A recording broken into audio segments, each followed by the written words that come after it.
Le loup de Wall Street est un véritable mythe. Pour ceux qui ne le savent pas encore, Jordan Belfort, le personnage interprété au cinéma par Leonardo DiCaprio, existe en vrai, et dans la vie comme dans le film, c'est un véritable dieu de la vente qui a utilisé son nom pour faire des millions de dollars. Il a fait grossir son entreprise Stratton Oakmont à des niveaux stratosphériques en partageant ses compétences à ses employés pour que, à leur tour, ils vendent les services de son entreprise. Alors il est très critiqué dans le milieu de la vente car à un moment il est passé du côté obscur, il a utilisé son don pour arnaquer des milliers de personnes en leur vendant des actions en bourse complètement bidons. Mais perso, moi je me suis toujours dit, si ce gars a fait des millions en vendant un produit de merde, alors imaginez ce qu'il aurait fait avec un bon produit. Le fait que ce soit un arnaqueur met en cause son éthique mais pas du tout ses compétences de vendeur. Et en effet, j'ai eu la chance de suivre toutes ses formations, lire son livre et très sincèrement, il fait partie de loin des meilleurs formateurs en vente que je connaisse. Alors l'idée de cette vidéo, c'est de vous faire une synthèse de tout ce que j'ai appris de lui et de vous montrer comment je l'applique dans mon quotidien en vous partageant les 3 conseils qui vont vous permettre de vendre n'importe quoi à n'importe qui, n'importe quand. Alors si vous êtes prêts, c'est parti. Premièrement, le premier conseil qui revient très souvent chez Jordan Belfort, c'est que vous devez avoir une confiance absolue en vous et en votre produit. Avant de nous expliquer des techniques concrètes comme comment traiter les objections ou encore comment conclure une vente, Jordan Belfort nous explique qu'avant d'apprendre des techniques psychologiques pour influencer le cerveau de nos prospects, vous devez commencer par faire le ménage dans votre cerveau. Pour faire simple, vous devez d'abord travailler sur vos croyances et sur votre confiance en vous et en votre produit. L'idée, c'est que vous avez beau être le meilleur vendeur du monde, si au moment de la vente vous n'êtes pas dans un état de confiance absolue et que vous doutez de vous ou de ce que vous vendez, alors ça ne fonctionnera pas. Comprenez bien que la vente ce n'est ni plus ni moins qu'un transfert d'émotions. Si vous ressentez de l'incertitude dans vous ou en votre produit, alors le prospect en face va ressentir cette incertitude et ça ne l'encouragera certainement pas à acheter. Ainsi, avant de partir au combat et de rencontrer vos prospects, vous devez d'abord travailler sur vous. Commencez déjà par briser toutes vos croyances limitantes. Vous avez peut-être des croyances sur vous et vous pensez que vous n'avez pas suffisamment de charisme, que votre voix n'est pas assez grave ou encore que vous n'êtes pas suffisamment beau gosse pour séduire vos consommateurs. Ou alors vous avez peut-être des croyances sur la vente et vous pensez que vendre c'est forcément une arnaque. Et ça c'est rédhibitoire parce que si vous pensez que vous êtes en train d'arnaquer la personne en face, elle va le ressentir et avoir l'impression de se faire arnaquer. Les amis, tout ce que vous ressentez, la personne en face va également le ressentir. Alors brisez-moi toutes ces pensées limitantes. Exemple, si au fond de vous, vous n'êtes pas absolument convaincu que le service que vous vendez va sincèrement aider le prospect en face, alors travaillez votre offre jusqu'à ce que vous soyez persuadé que les consommateurs qui achètent ont fait le meilleur achat de toute leur vie. Comprenez bien que toutes les techniques de vente ont pour objectif de transférer votre certitude mais pas de la créer. Si le prospect voit un sac de cailloux et que vous voyez un sac d'or, alors les techniques de vente vont vous aider à le convaincre qu'il s'agit bien d'un sac d'or. Mais si vous voyez aussi un sac de cailloux, ça risque d'être très compliqué d'inventer et de convaincre votre prospect. Alors les amis, combattez-moi ces fausses croyances jusqu'à être convaincu que votre offre est bien un sac d'or. Et c'est seulement une fois que votre degré de certitude sera très élevé et que vous aurez une confiance inébranlable en vous et en ce que vous vendez que vous pourrez vous retrousser les manches et commencer à transférer cette certitude à vos prospects. Et ainsi, c'est à ce moment que nous allons pouvoir passer au deuxième secret que le loup de Wall Street partage à toutes les personnes qui transforment en dieu de la vente. Et là vous allez voir, c'est un concept qui a littéralement transformé ma façon d'aborder chaque appel de vente. Jordan Belfort dit tout simplement ceci. Toutes les ventes se déroulent exactement de la même façon. Donc c'est très facile d'anticiper les moindres faits et gestes de votre prospect et d'avoir constamment une longueur d'avance sur lui. La première fois que j'ai entendu Jordan Belfort nous expliquer que toutes les ventes étaient les mêmes, j'avoue que j'ai un petit peu bugué. À l'époque, je faisais entre 10 et 20 appels de vente par semaine et j'avais l'impression qu'il n'y avait pas deux calls qui se ressemblaient. Chaque prospect me sortait une objection différente, certains posaient des questions, d'autres pas, ou encore certains essayaient de prendre le contrôle de l'appel alors que d'autres écoutaient passivement ce que je leur racontais. Alors j'étais très curieux de voir comment il allait me prouver que toutes les ventes étaient identiques et qu'on pouvait tout anticiper. Et c'est à ce moment que Jordan Belfort a sorti son concept phare qui a littéralement changé ma vie, la straight line ou ligne droite en français. Toutes les ventes sont exactement les mêmes car elles commencent toutes à un point A qui représente le début de l'appel et elles se terminent toutes à un point B qui représente le moment où vous parvenez à conclure la vente. Et comme dans chaque vente, le problème c'est que les prospects vont tenter de s'échapper de cette ligne en formulant des objections et vous, votre objectif, ça va être de les contrer pour les remettre systématiquement sur la straight line. Je suis littéralement tombé amoureux de cette technique. Depuis ce moment, chaque fois que je suis dans un appel avec un prospect, je me visualise cette ligne dans ma tête et c'est génial parce que je sais systématiquement ce que je dois faire et je ne me sens jamais décontenancé.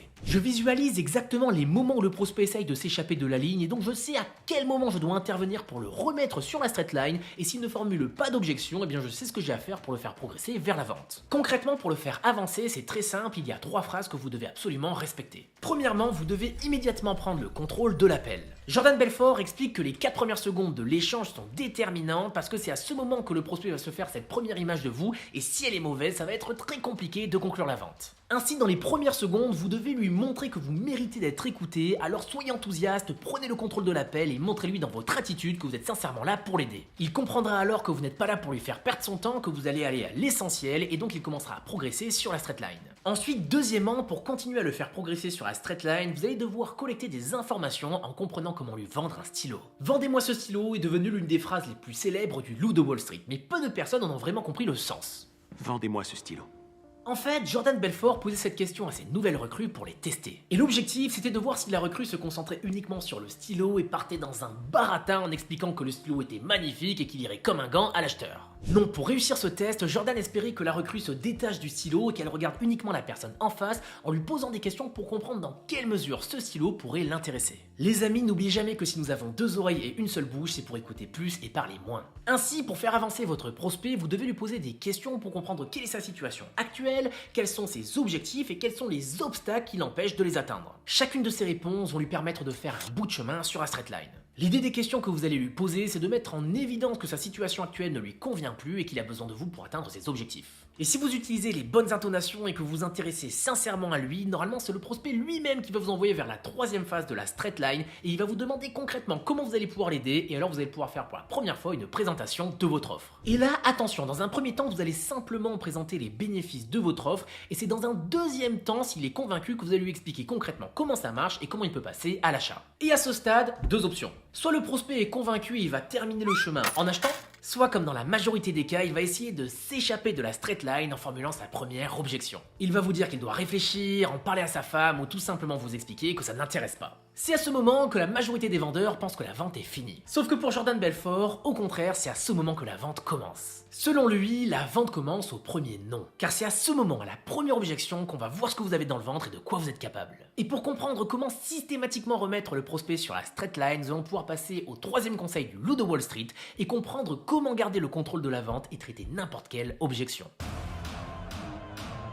Dans son livre, Jordan Belfort nous explique qu'un soir, dans les bureaux de Stratton Oakmont, il a convoqué tous ses stratonites, le nom qu'il donnait à ses vendeurs, parce que leurs résultats étaient très mauvais et qu'ils ne vendaient pas autant que ce que Jordan voulait. Exaspéré, il leur a demandé quel était le problème et quel était l'obstacle qui les empêchait de vendre beaucoup plus. Et là, l'un d'entre eux a tout simplement donné comme réponse « C'est simple, il y a trop d'objections à traiter ». Tous les autres stratonites ont alors hoché la tête comme pour montrer qu'ils étaient d'accord avec ça et que c'était trop dur de vendre car ils se mangeaient des milliers d'objections à chaque fois. Et ça n'a pas du tout plu à notre ami Jordan qui a commencé à s'exciter. Il s'est retroussé les manches, a sorti un tableau blanc et il a demandé à ses vendeurs de lui partager toutes les objections qu'ils avaient rencontrées un jour ou l'autre durant un appel. Et là ils y sont tous allés à cœur joie. Je dois y réfléchir, je dois en parler à ma femme, à mon associé ou à mon cheval, je n'ai pas les finances ou encore ce n'est pas le bon moment de l'année. Bref, le tableau de Jordan commençait à se noircir sous les dizaines et dizaines d'objections qu'il était en train de noter. Et une fois que ses vendeurs n'avaient pas d'autres objections à lui rajouter, il a pris du recul, regardé le tableau et dans une poésie qui est propre au loup de Wall Street, il a dit « Bande de tocards, ça c'est simplement des objections, écran de fumée. » Alors derrière cette phrase pleine de délicatesse se cache un concept qui a littéralement transformé ma façon de contrer les objections.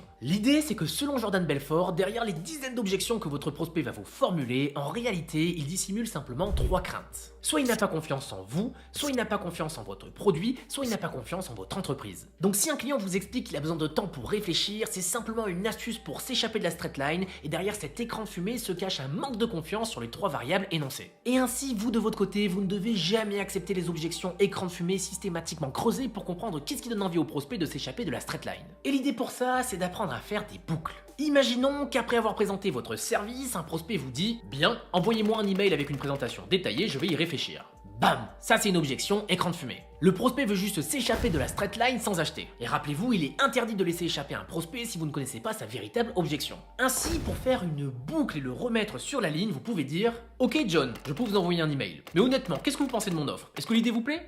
Boum! Là vous le remettez immédiatement sur la straight line car il va désormais vous révéler sa véritable objection. Il va par exemple vous dire « Écoutez, je trouve ça très intéressant, maintenant je me demande juste si votre service peut fonctionner dans mon industrie. » Et voilà, maintenant vous savez que le vrai problème c'est qu'il n'est pas convaincu que votre produit peut réellement l'aider. Ainsi, vous pourrez tenter de le rassurer sur votre produit et vous pourrez ainsi continuer votre chemin sur la straight line jusqu'à ce qu'il formule sa prochaine objection écran de fumée et que vous fassiez votre prochaine boucle. D'ailleurs, si ça vous intéresse, j'ai fait une autre vidéo dans laquelle je vous explique comment démonter les 6 objections écran de fumée les plus communes une, donc si ça vous intéresse, allez y jeter un œil après cette vidéo. Alors, les amis, attention, je vous mets à l'aise, vous ne pourrez pas conclure 100% des personnes que vous aurez au téléphone et rejeter toutes leurs objections. En revanche, l'objectif de cette vidéo et de tous les éléments que je viens de vous partager, c'est de vous apprendre à convertir 100% des personnes qui auraient pu être converties. Vous devez me promettre de ne jamais laisser partir quelqu'un qui vous a formulé une objection écran de fumée, parce que si vous aviez un petit peu creusé, peut-être que vous aurez compris sa réelle crainte et que vous aurez pu le rassurer et le closer. Les amis, ces 3 conseils ont littéralement changé ma vision de la vente et m'ont permis de doubler voire de tripler mes taux de conversion au téléphone, et donc je pense que à ce stade vous comprenez pourquoi je qualifie Jordan Belfort de dieu de la vente. Et dites-vous bien que cette vidéo ne dure qu'une dizaine de minutes et que c'est simplement un condensé de toutes ces techniques. Mais si vous en voulez plus et que vous voulez apprendre d'autres de ces stratégies, j'ai une annonce de fou furieux à vous faire. Les amis, imaginez ce que vous seriez capable d'apprendre si vous étiez coaché par le loup de Wall Street en personne. Imaginez-vous en train de participer à une conférence et de voir le seul, l'unique Jordan Belfort vous partager tous les secrets de sa méthode Straightline ainsi que tous les conseils qu'il partageait à l'époque à ses stratonites. Eh bien les amis, je suis trop heureux de vous annoncer que Jordan Belfort, le loup de Wall Street, organise une conférence physique à Genève et que je suis son partenaire. Le samedi 18 février à l'Arena de Genève, le véritable loup de Wall Street se produira dans un show de plus de 4 heures dans lequel il vous partagera tous ses meilleurs secrets de vente. Et pour les plus chanceux, dont je fais partie, vous aurez même la possibilité d'assister et de participer à la soirée VIP à la loup de Wall Street d'après-conférence à laquelle Jordan sera évidemment présent. Vous pouvez directement prendre vos places dans le lien ci-dessous et si vous prenez un billet, envoyez-moi un DM, j'organiserai un petit meet-up avant d'aller à la conf pour qu'on se rencontre tous en chair et en os. Et si vous ne pouvez pas vous déplacer, pas de panique, vous pouvez également y assister en ligne, toutes les infos sont sur notre page et en plus là vous avez un magnifique code BastienXJordan pour avoir une remise de 100 €, donc foncez. Alors les amis, pour ceux qui iront à la conférence, j'espère vous croiser à Genève et pour les autres j'espère que vous avez aimé la vidéo, c'était Bastien, à une prochaine.